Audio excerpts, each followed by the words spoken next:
Бүгүндөн баштап Баткен облусунун район шаарларында айыл аймактарда мектеп окуучулары окуусун реалдуу режимде улантууга өтүштү. Облуста жалпы 233 мамлекеттик мектеп, 8 жеке менчик мектеп бар. Учурда 66 мамлекеттик, 7 менчик мектеп реалдуу режимде өз ишин баштап, окуучуларды кабыл алды. Ал эми 168 мектеп билим берүүнү онлайн режимде улантат. Лейлек районунда 66 мектеп болсо, анын реалдуу иштеген 5 мектеп болуп атат. Мында 4 башталгыч, 1 негизги мектеп. Анан 62си бардыгы онлайн режимде форматта болуп атат.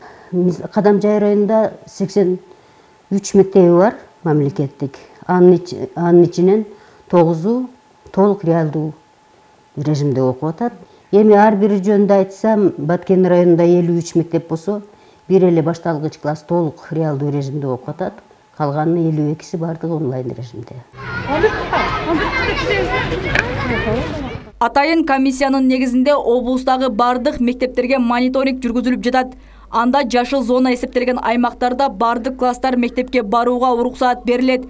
Ал эми абал кооптуу аймактарда 9-11 класстар, 1 класстар гана мектепке барышууда.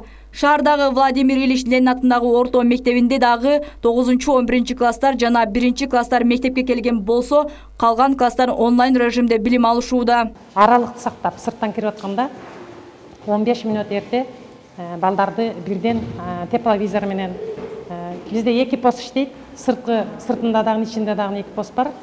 Сырткы посттордо ошол колдоруну дезинфекциялап, мындайча айтканда антисептик менен тазалап киришет. Ал эми экинчи постко келгенде балдар кезек-кезеги менен тепловизор менен балдардын дене табын текшерип, мана ушинтип киргиздик.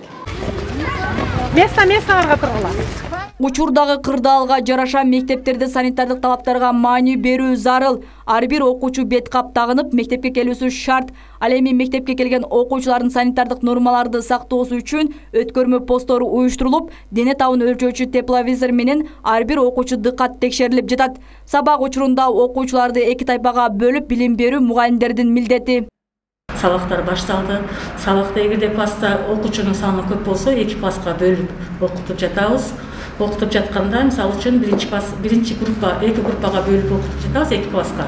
Ошого 1 группага кирип, числону жазып, теманы түшүндүрүп коюп, силер ушуну даярдан карап тургула деп, анан 2 группага кирип, 1-15 мүнөттө теманы түшүндүрүп айтып, аларга тапшырманы берип, анан кайра 2 группага чуркап барып, аларга дагы теманы түшүндүрүп, анан тапшырманы берип, ушинтип арада чуркап сурам иштеп жатабыз.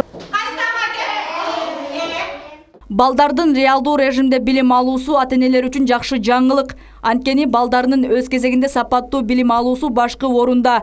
Бирок ошол эле учурда алардын ден соолугу да ойлондурбай койбойт.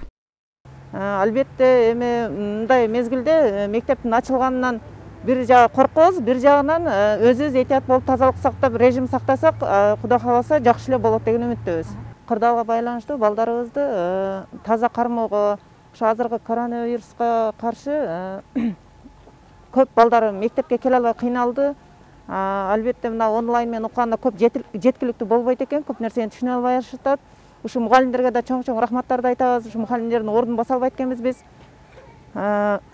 Албетте биз мектептин ачылганына аябай кубанычтабыз. 2 апта бою реалдуу режимде окуу процесси жанданган мектептерге мониторинг жүргүзүлөт. Эгер абал туруктуу болуп, жакшы жыйынтык көрсөтсө, жергиликтүү өз алдынча башкаруу жана саламаттык сактоо аймактык органдардын макулдугу менен башка класстарга дагы реалдуу режимде окууга уруксаат берилет.